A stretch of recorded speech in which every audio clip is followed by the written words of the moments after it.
Boa noite a todos.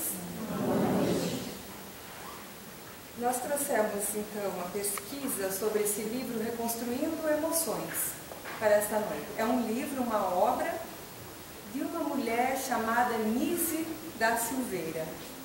Alguém já ouviu falar? Já? Levanta a mão por gentileza quem conhece Nise da Silveira. Estamos 2 pessoas, 3, 4? Mais alguém conhece? Já ouviu falar da Nise? Estamos há 2 dias, do Dia das Mulheres, e essa mulher nos representou e nos representa muito bem. Uma brasileira, uma das primeiras médicas, aos 16 anos ela ingressou na faculdade e se formou em medicina junto com quase 160 homens. Ela era a única mulher. E a visão da Nise, porque ela atuou na área da psiquiatria, enquanto esteve entre nós, é de um ser humano capaz de observar o outro ser humano. Então, quando a gente vai assim, não apenas olhar a obra dela, a biografia dela, a fala dela através de entrevistas, a gente vai percebendo como ela tinha esse olhar cuidadoso ao ser humano, aos animais, porque ela foi pioneira no tratamento que inclui animais. Então, é um olhar assim... Alguém aqui já assistiu Nise, O Coração da Loucura? Esse filme nacional. Ninguém... Você já assistiu? Você também? Já assistiu? Já assistiu? É um filme maravilhoso. Tem no YouTube, não é muito boa a qualidade.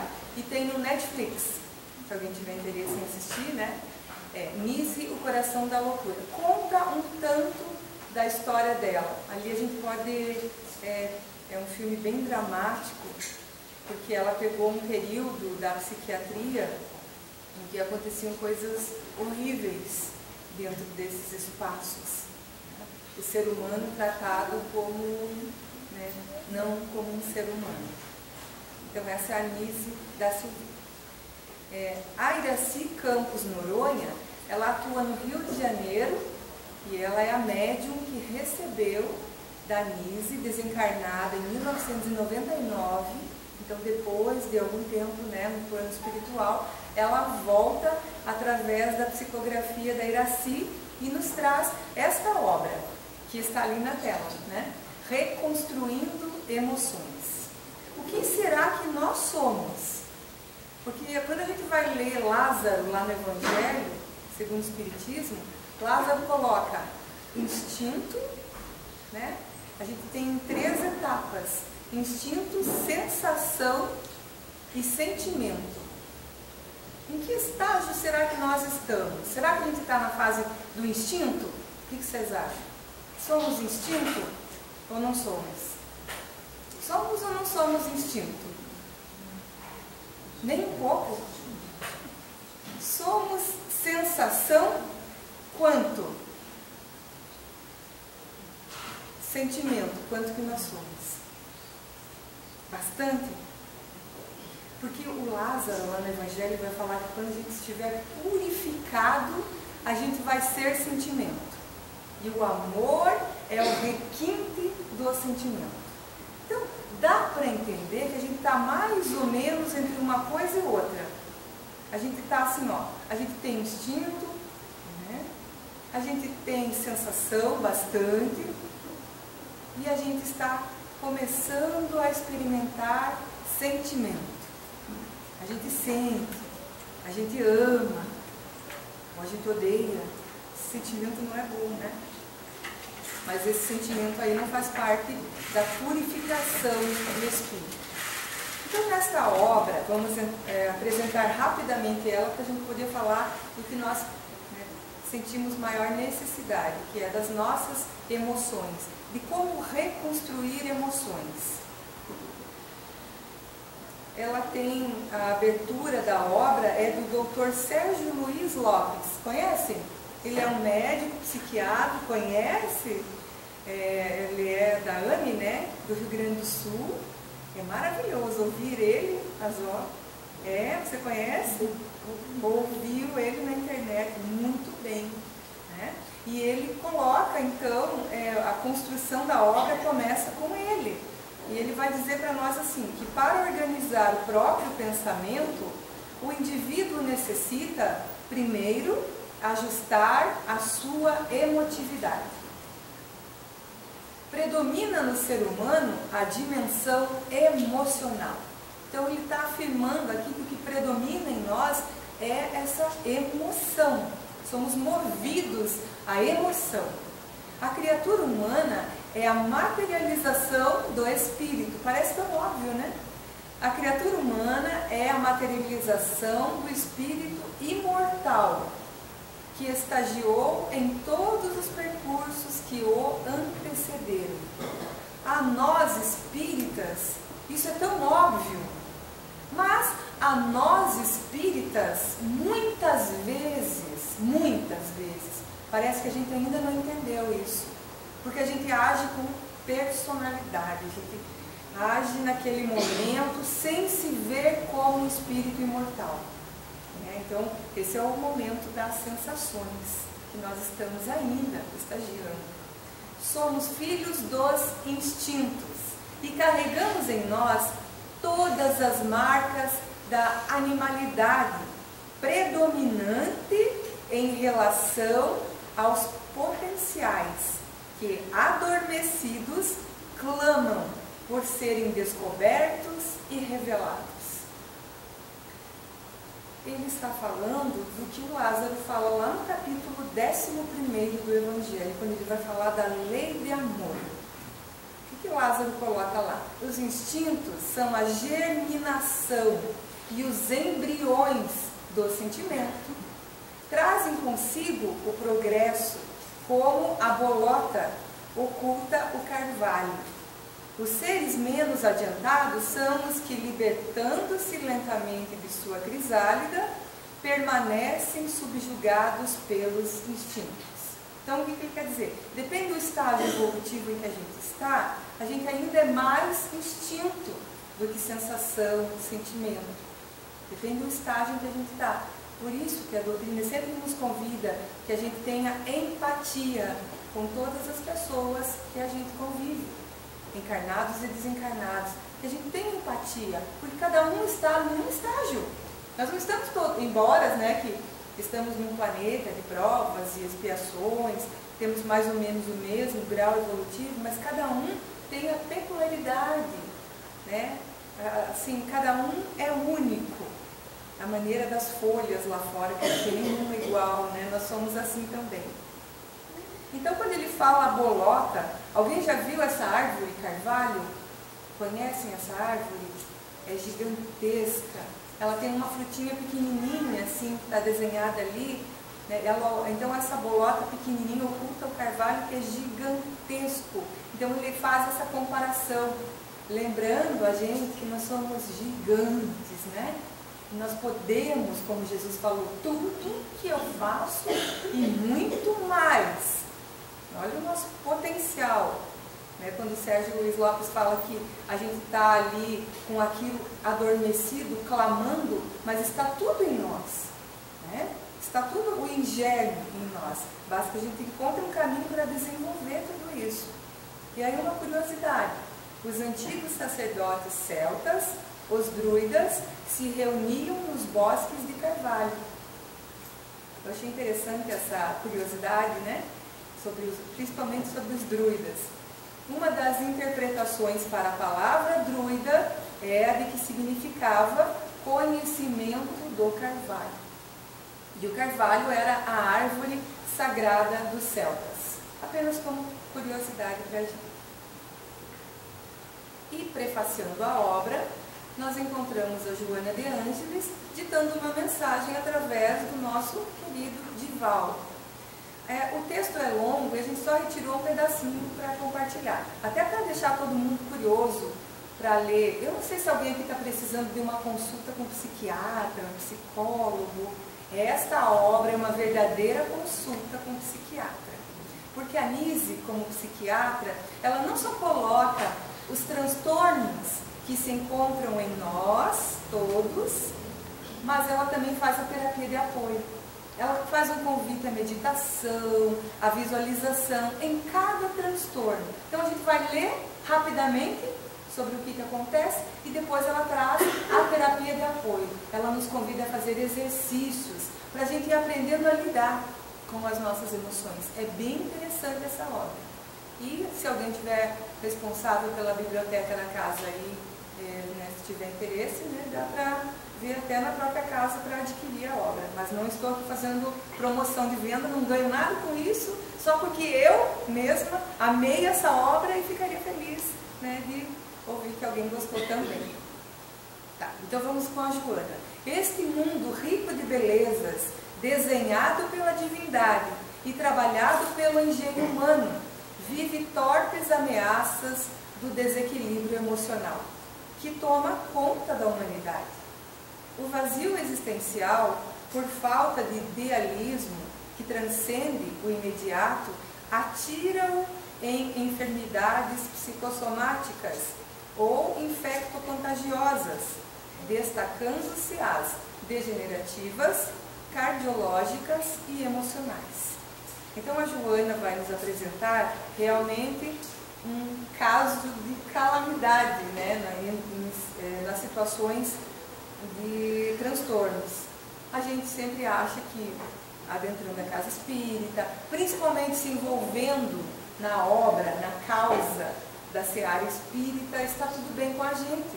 Mas é tão importante que a gente se observe, que a gente, não só apenas a gente, como observe quem está à nossa volta, para que a gente possa fazer alguma coisa, para que a gente possa melhorar o mundo. É tão importante, então, essa chamada de atenção da Joana é o que a gente vai, no decorrer da fala de hoje, ir percebendo que as nossas emoções que desencadeiam os transtornos, as nossas emoções. Por isso o título, Reconstruindo Emoções. Nós precisamos reconstruir, nós estamos nos reconstruindo também. Então, trabalhar essas emoções que falam da gente, somos nós, somos emoções. E esta é a Nise da Silveira, em 3 momentos. Aqui ela bem jovem, ela era bem pequenininha, uma gracinha de ser humano.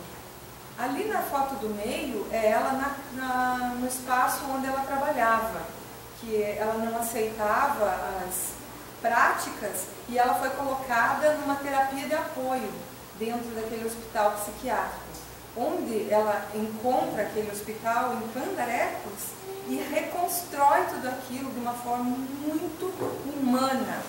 Agora dá licença aos homens, mas eu vou dizer para as mulheres que quem assistir vai se orgulhar também de ser mulher e ver o trabalho da Nise, sendo uma mulher, enfrentando tudo o que ela enfrentou, todos aqueles homens contrários a ela, porque queriam continuar com as suas práticas, daquele mesmo jeito de sempre.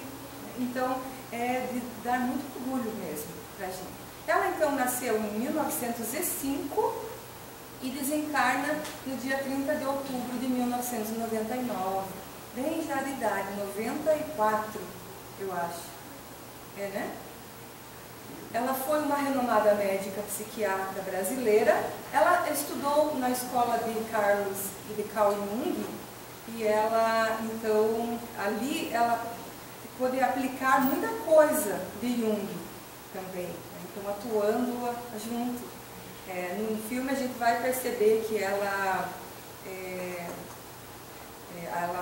escreve uma carta para Jung através dos desenhos dos pacientes e ele responde a carta. Mas olha que interessante, Jung responde a carta pensando que era um homem, nem ele achou que poderia ser uma mulher por trás daquilo tudo. Porque ela percebeu que os pacientes, que ela chamava de clientes, ela não admitia que chamassem aquelas pessoas de pacientes, porque ela dizia que pacientes tem que ser o médico, o enfermeiro, e que aquelas pessoas eram seus clientes. Então, ela trabalhou com eles obras de arte e percebeu que eles faziam desenhos em círculos, iam fazendo aqueles círculos, aí surgiu a palavra mandala, que o Jung retorna a carta dizendo para ela observar os círculos, porque em cada círculo daquele estava o transtorno de cada um que fazia os desenhos. Ela era bastante estudiosa e foi admitida na Faculdade de Medicina da Bahia aos 21 anos. Nise ainda foi pioneira ao enxergar o valor terapêutico da interação de pacientes com animais. E ela gostava muito de gatos. Ela tinha muitos gatos. E ela, no hospital psiquiátrico, ela tinha cães. Ela levava os cães para ter essa interação. E é lindo de ver o que acontece. Deixava vocês com bastante vontade de assistir o filme. Nise da Silveira dedicou sua vida à psiquiatria e manifestou-se radicalmente contrária às formas que julgava serem agressivas em tratamentos de sua época, tais como o confinamento em hospitais psiquiátricos, porque eles colocavam o quê? Os pacientes ou os doentes mentais para dormir, e ela não aceitava isso, ela achava isso um horror. Eletrochoque, que é outra coisa horrível, a insulinoterapia, que é a insulina mesmo, em que o médico por acaso descobre que se elevar a dose da insulina, o paciente entra em convulsão. E eles acataram uma ideia para tratamento psiquiátrico. É assim assustador de ver, né?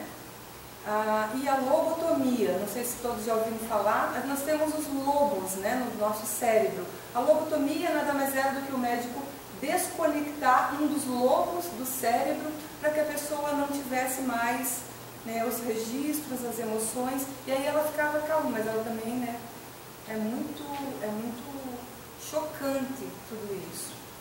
É horrível, né, de ver.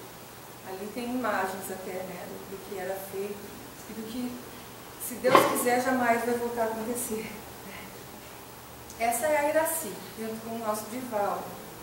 Aqui, ó. Ela inicia a obra com o título Dor Emocional. Alguém já ouviu falar em dor emocional? A gente tem dor de dente, dor do ouvido, dor na coluna, mas dor emocional a gente não ouve costumamente, né? Ai, estou com uma dor emocional hoje. E a Nise coloca como o primeiro capítulo dor emocional. Vamos ver se a gente se identifica com alguma dessas situações. Sou injustiçado, sempre perseguido e impedido de agir conforme planejo e como gostaria, por interferência dos outros. Que birra, né? Os projetos que elaboro não consigo colocar em prática por perturbações, disfunções que me absorvem e perseguições que desconheço. Aqui falando dos espíritos obsessores, né? O espírita fala bastante, né? Que é obsessor. Sou sempre excluído de alguma forma do meio em que me relaciono, seja ele profissional, social, familiar. Tenho certeza de que estou sendo castigado por Deus, que nasci destinado ao insucesso, pois sei que o resultado de qualquer coisa que eu fizer será sempre destruidor, um verdadeiro fracasso. Já ouviram falar daquela frase? Sempre me preparo para o fracasso e sou surpreendido pelo sucesso? Nunca ouviram? Que bom. Eu tinha uma irmã minha que falava essa frase. Demorei um tempo para conseguir fazer ela mudar a filosofia de vida dela, porque é horrível isso. É um pensamento negativista puro, né? Imagine pensar assim que fui me preparar para o fracasso e você surpreendeu, opa, o sucesso me alcançou. Isso é negativismo puro, né? Mas infelizmente em nosso meio, talvez a gente não seja assim, existe bastante gente que ainda pensa que não vai dar certo. A nossa tendência é, né, pelo instinto talvez, de achar que vai dar errado, o medo, né? O medo vai colocando um monte de coisas na nossa vida que vai deixando a gente não seguir o caminho. E aí a gente vai sendo alcançado pelo fracasso muitas vezes. Não tenho culpa de estar passando por toda essa situação desastrosa.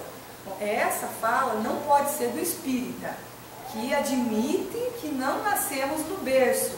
Será que os espíritas falam isso? Né? As pessoas nunca me entendem e só têm críticas para comigo. Então é aquela infância, né? Bem criancinha ainda. Às vezes a gente pensa alguma coisa mais ou menos nessa linha de raciocínio, quando a gente está sentindo essas dores emocionais.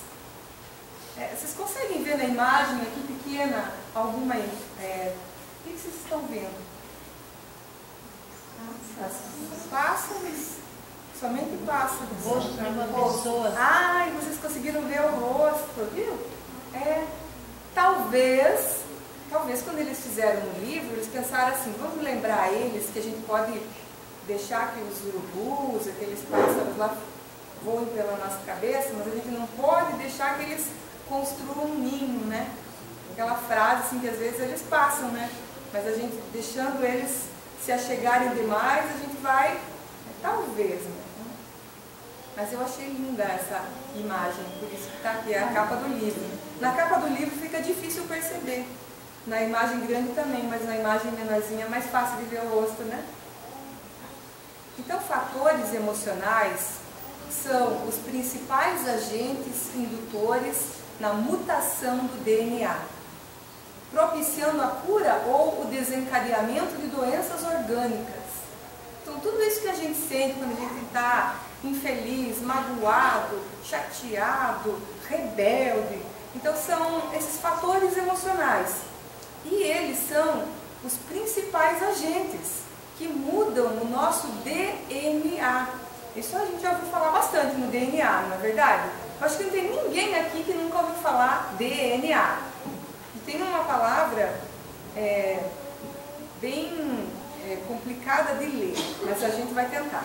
O ácido desoxirribonucleico é um composto orgânico cujas moléculas contêm as instruções genéticas que coordenam o desenvolvimento e o funcionamento de todos os seres vivos e alguns vírus, e que transmitem as características hereditárias de cada ser vivo.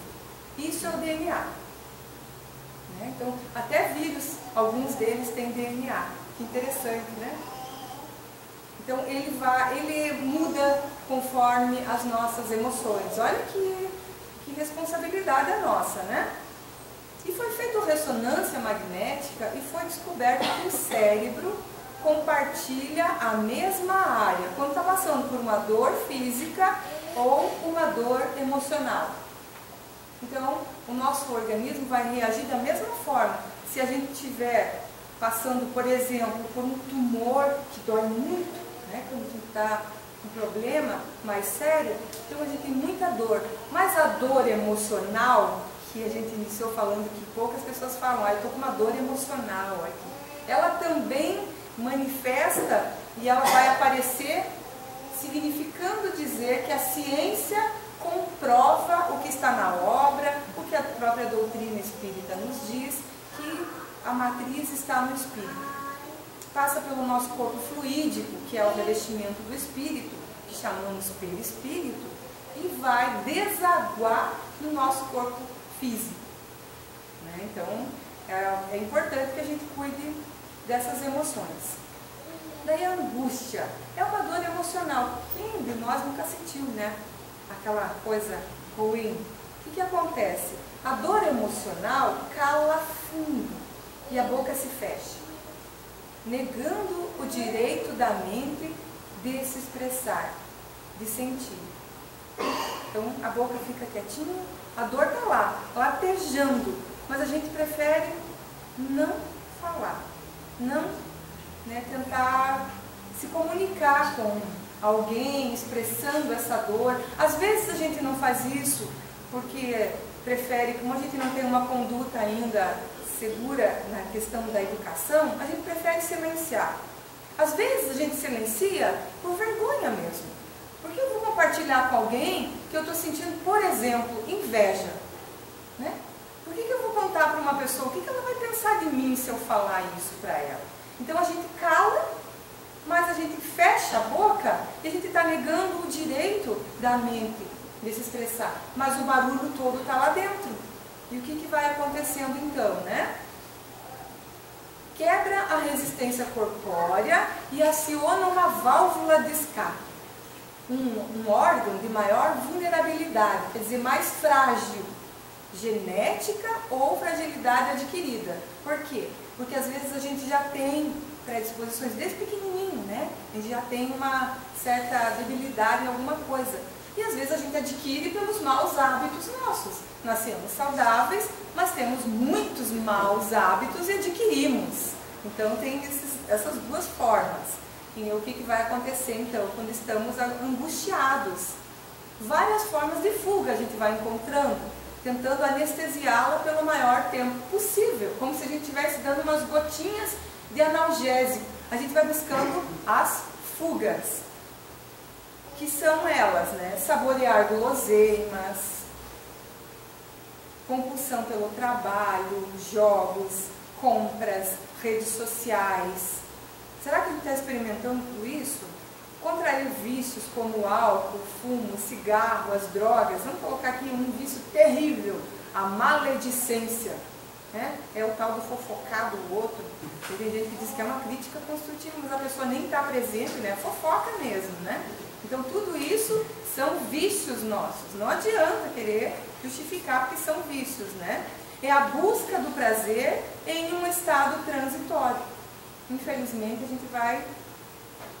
E o Jesus então nos adverte: como podem vocês que são maus dizer coisas boas? Pois a boca fala do que está cheio o coração. A gente diz, não, mas saiu, foi sem querer, eu falei, né? Mas a boca fala do que está cheio o coração. Então é bom que a gente preste atenção no que está saindo. E também o que está saindo dos nossos pensamentos. Pensar o pensamento, isso é muito importante. Está registrado em Mateus. E Paulo, aos Efésios: não saia da vossa boca nenhuma palavra torpe, mas só a que for boa para promover a edificação. Ai, se a gente pegasse essa regrinha, né, e pensasse assim, não, eu só vou falar agora o que for construtivo, que for levantar, não só a mim, quanto às outras pessoas que convivem comigo. Porque às vezes a gente precisa fazer crítica, né? A gente tem necessidade de fazer crítica. Quando a gente está com alguém, a gente vê que a pessoa não está indo pelo caminho certo, é necessário que a gente dê uma dica, um toque, mas que seja algo que edifique. E se a gente oferecer uma crítica ou assim uma sugestão à pessoa, que a gente tenha a solução também. Porque é muito fácil a gente ficar por aí falando, nossa, está fazendo errado, não é assim, não é assado, mas se a gente tem a solução, isso é uma recomendação de André Luiz nas obras ditadas através da psicografia de Chico, que sempre quando a gente fizer uma crítica, que a gente já tenha a solução. Isso é edificar, né? Nossa identidade espiritual revela-se através de nossos pensamentos e de nossas palavras. São recomendações de Emmanuel, fazendo então uma avaliação, uma análise sobre a colocação de Jesus e sobre a afirmação também de Paulo, no livro Palavras de Vida Eterna. Nossa conversação, sem que percebamos, age por nós em todos aqueles que nos escutam. A gente vai lá no ambiente, fala alguma coisa e sai. Mas a nossa palavra ficou lá dentro daquele ambiente. A gente já não está mais lá. E a gente tem responsabilidade sobre o que a gente falou, né? Então a gente tem que sempre pensar que tipo de conversação está saindo, para que a gente aprenda a reconstruir as nossas emoções. Isso tudo faz parte, né? A inquietação. Na inquietação, a gente não consegue identificar a miscigenação de emoções, porque é um mix. É um mix. Parece que a gente é várias pessoas ao mesmo tempo, agora, no mesmo dia. Então, são várias emoções que nos chegam e a gente, às vezes, não consegue identificar, por não ter entrado em contato direto com elas. A gente não se auto-encontra, não se auto-busca, não faz aquela análise da questão 919 do Santo Agostinho. A gente pensa que Santo Agostinho é muito mais evoluído, ele é santo, a gente ainda não é. Então a gente diz, não, isso é lá para Santo Agostinho. Fazer análise do que eu fiz durante o dia, depois ficar pensando, depois no outro dia ir lá e reparar ainda o que a gente fez de errado, isso é coisa para santo, não é para mim ainda. Né? Então a gente pensa assim, isso é lá com Santo Agostinho. Se a gente for ver um pouco da história, a gente vai ver que Santo Agostinho talvez tenha sido pior do que nós, durante a última encarnação dele. E teve um momento na vida dele que ele mudou, pela vontade dele, forte e firme, ele foi considerado santo. E ele tem essa dica para nos dar. Será que é porque ele fez bastante coisa errada que ele encontrou um caminho para não errar mais? Olha que dica legal do Santo Agostinho para a gente, né? Então atribui a ansiedade. E no livro a gente vai entendendo que a ansiedade no Brasil, o Brasil está no ranking, está no topo da ansiedade. A gente ouve muito e realmente o Brasil é um país com o maior número. A fuga, a gente tem opções, né? Rejeitar o caminho para o crescimento, encontrando na fuga, né? O defensivo emocionalmente é aquela coisa da doença da negação, do desculpismo, aquilo que a gente viu no começo. E enxergar as suas próprias dificuldades com verdade é um pouco complicado ainda para nós, né? O enfrentamento dos conflitos é inevitável o autodescobrimento. A gente percebe que por meio das nossas dores existe sempre um aprendizado oculto. Quando a gente passa por uma dificuldade, se a gente aprender com a dor, né, a gente vai crescer, vai ser produtivo para nós mesmos. A gente passa a desvendar os nossos conflitos camuflados e segue em busca da causa do sofrimento e da dor. Porque, como dissemos, as nossas dores estão no nosso ser essencial, em nós, lá no âmago, lá dentro, né? E relacionamentos. Será que nós precisamos reconstruir emoções no campo do relacionamento? A gente trouxe a imagem de dois meninos já se desentendendo desde criança. A Nise nos aconselha a nos libertarmos da bagagem emocional e encará-la.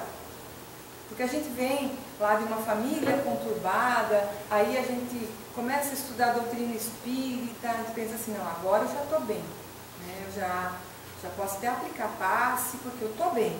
E a gente vai deixando de lado toda aquela bagagem, né, que a gente viveu, que a gente foi, vamos dizer assim, raivento às vezes, né? Aquela infância tumultuada.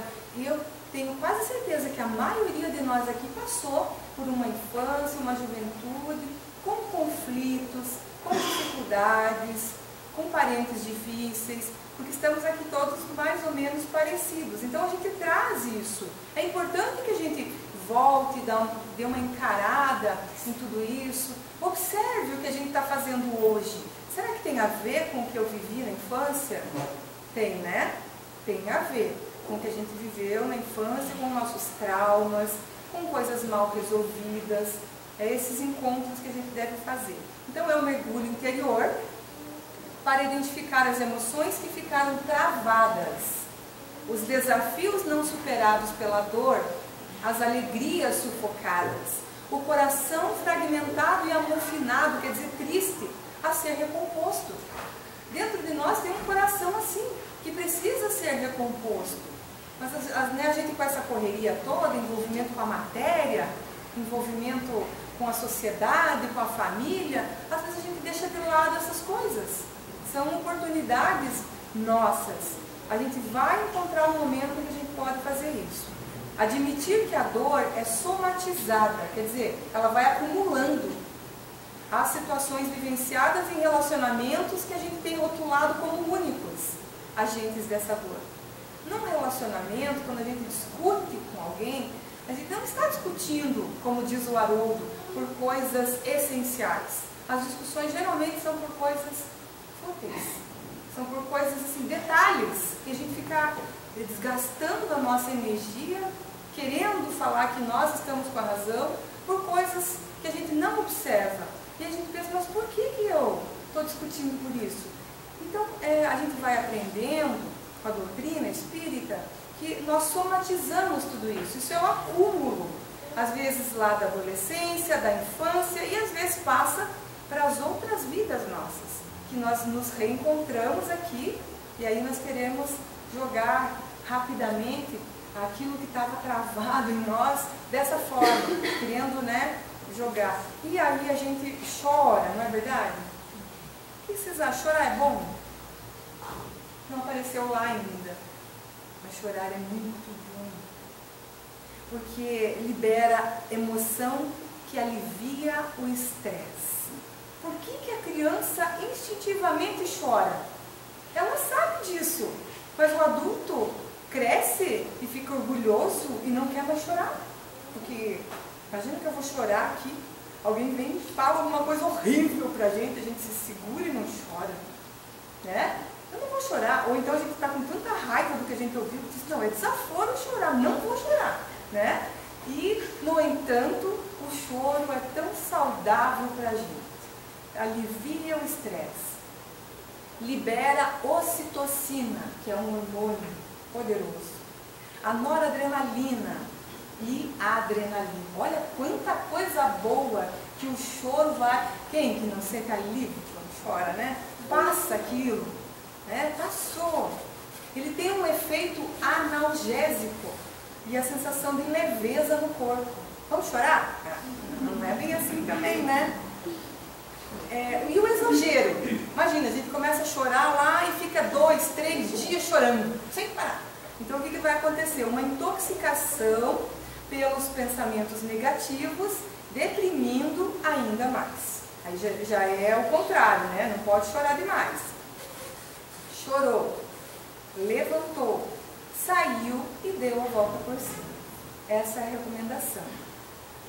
Refletir sobre a melhor forma de deixar de pensar com tanta repetição na pessoa que se foi. Aqui é um exemplo, quando perdemos os nossos entes ou quando há a separação. Porque perda não é só quando desencarna. Às vezes nós perdemos quem a gente ama porque a pessoa resolve seguir um caminho contrário ao nosso. E aí a gente fica bem aborrecido, né? E então a gente tem que refletir sobre isso. Recordar alguma situação divertida que viveram, isso principalmente quando há o desencarne, né, da pessoa que se foi e a gente está aqui. A recomendação é fazer exatamente isso, lembrar das coisas boas que a gente... não é uma coisa maravilhosa lembrar de alguém, né, que a gente viveu uma situação divertida, alguma coisa prazerosa, né? Então são recomendações. Por que é importante a gente pensar nessa repetição? Quer ver um exemplo que a gente teve uma comparação? Já ouviram falar da tal da música chiclete? Que quando a gente escuta aquela música, parece que não sai da nossa cabeça. Às vezes fica o dia inteirinho tocando na nossa cabeça aquela música. E quanto mais a gente quer se livrar dela, parece que daí ela fica. Então isso significa... Não é uma pesquisa científica, porque foi eu que fiz essa reflexão, mas não sou cientista. Isso significa que nós temos sim pensamentos repetitivos. Porque se a gente não tivesse pensamentos repetitivos, essa música não ia ficar voltando na nossa mente, não é verdade? Não é uma constatação isso? Né? Então, claro que a gente tem pensamentos repetitivos. Quando acontecem coisas ruins na nossa vida, aquilo fica voltando para a gente. A pessoa se foi, olha que horrível, a gente fica pensando naquele momento lá em que ela estava acamada, estava difícil aquele sufoco, porque a gente marca mais os momentos mais difíceis. O contrário é essencial e é melhor para nós e para quem já não está mais com a gente. Lembrar os bons momentos, situações divertidas, joga para o universo todas essas lembranças e tudo vai melhorar. Outra recomendação, doe-se. O trabalho voluntário aumenta a autoestima, auxilia o desenvolvimento pessoal, é um coadjuvante nas ações de novos valores e equilíbrio emocional, alivia a dor, torna-o solidário e menos solitário, ajuda-nos a perceber que não somos o centro do universo e que existem dores maiores do que as nossas. Quem faz trabalho voluntário sempre descobre isso, é uma regra isso, né?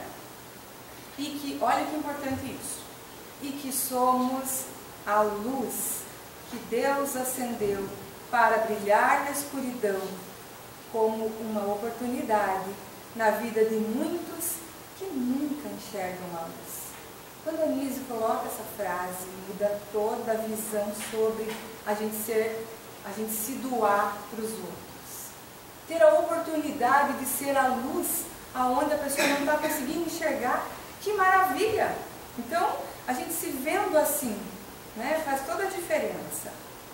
Aqui é uma frase de Jung, ela coloca nas aberturas dos capítulos as frases, tem até a frase também de Kardec, né?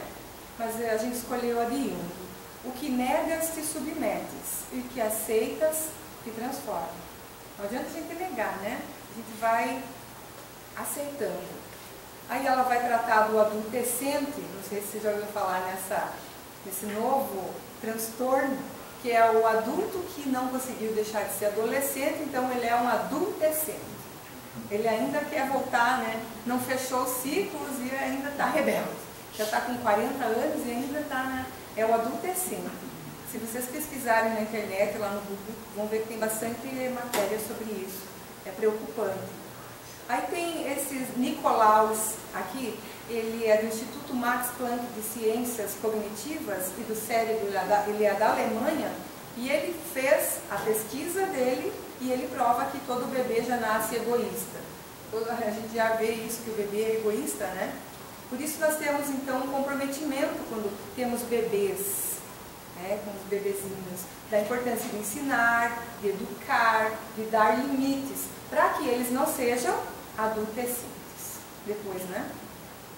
Aí ele vai falar do estudo do córtex pré-frontal, dorso lateral. Aqui tem um desenho até, não sei se é aqui. É aqui, ó, o desenho do cérebro, né?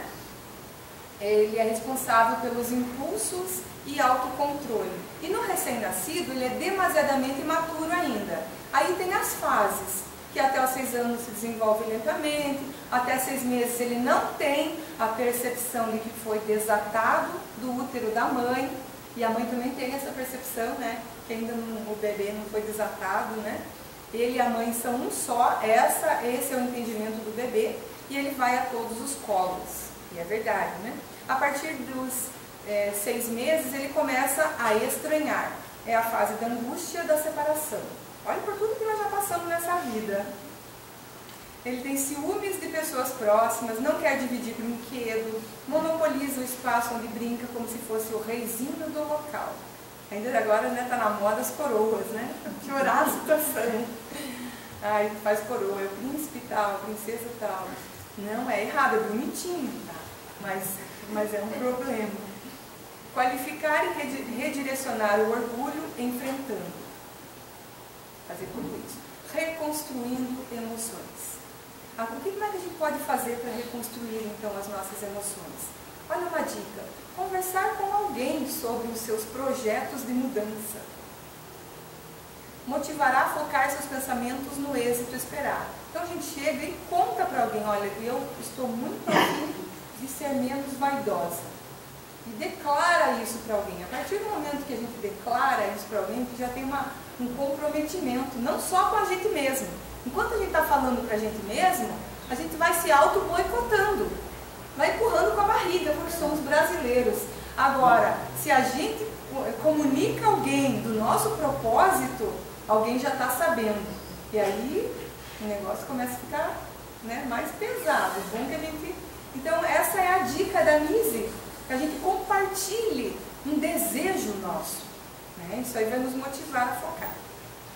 Abandone a ideia de mudar as pessoas. Elas não são responsáveis pela nossa infelicidade. Não adianta a gente querer mudar, né?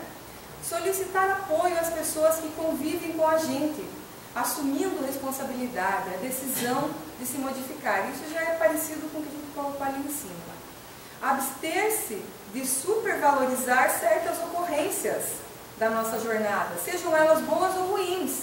Aceitar com equilíbrio, sem exagero, nem presunção. Então, às vezes, a gente supervaloriza aquela questão da nossa mente que fica repetindo as coisas. A gente supervaloriza alguns momentos da nossa vida. Isso é prejudicial a nós. Situações variadas incomodam no cotidiano e devem ser evitadas, sanadas, observadas ou vivenciadas, mas desvinculadas dos nossos pensamentos. Nunca alimentadas. Porque a gente tem que tomar cuidado com as perturbações e a fixação. A gente tem que substituir tudo isso por reflexões positivas. Mais uma vez está falando daquela repetição que a gente faz com a gente mesmo. Então a ansiedade, aqui ela vai trazer exercícios para a gente trabalhar a ansiedade, falando de preenchimento do ar, de respirar fundo, para a gente se sintonizar com o universo. Tudo isso vai fazer a gente diminuir o estresse, vai fornecer mais oxigênio ao nosso cérebro, isso é físico, né? e vai desacelerando, facilitando o que? A nossa concentração. Todo mundo, tá? Eu estou com problema de memória, não consigo mais. Mas a gente esquece de respirar profundamente, de oxigenar o nosso cérebro. Ele precisa de oxigênio. Às vezes a gente nem percebe que está respirando, né?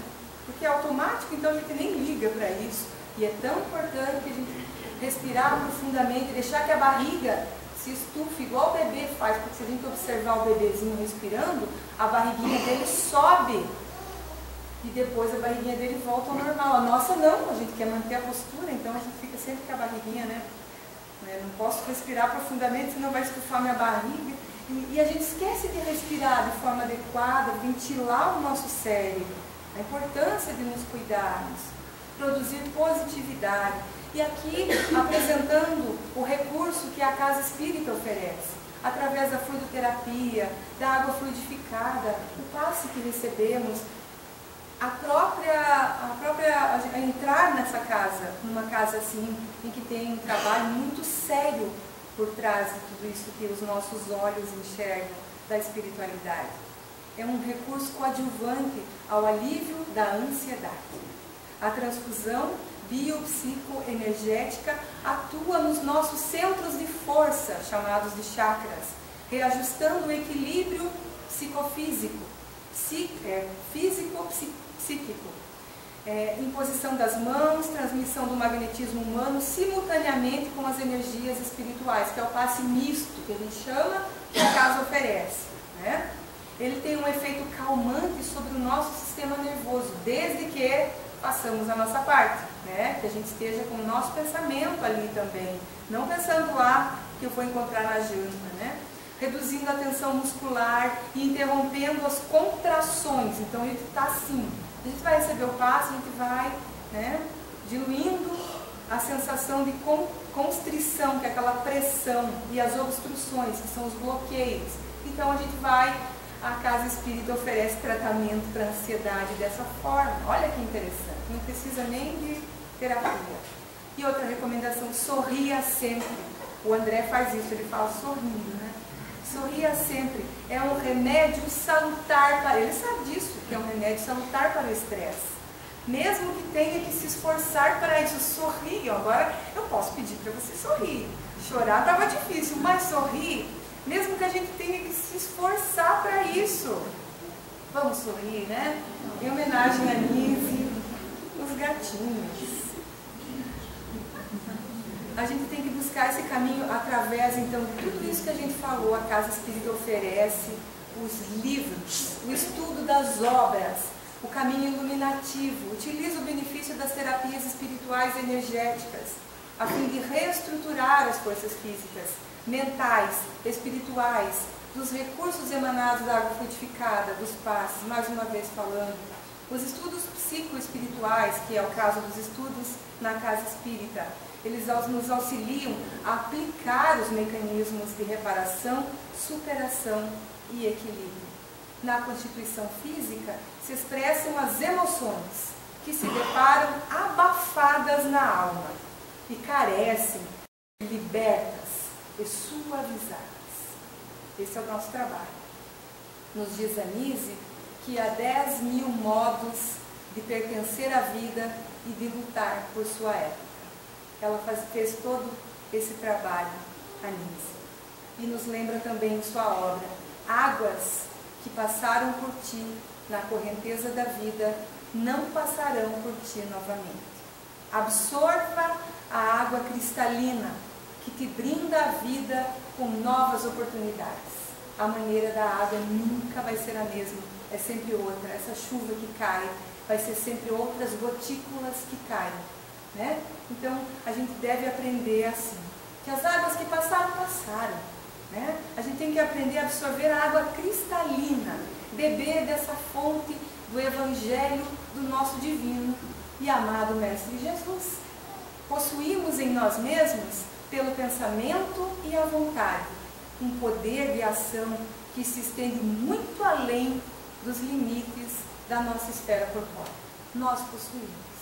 E que aprendamos cada vez mais a fazer bom uso do pensamento e da vontade e crescer, né? Crescer cada vez mais.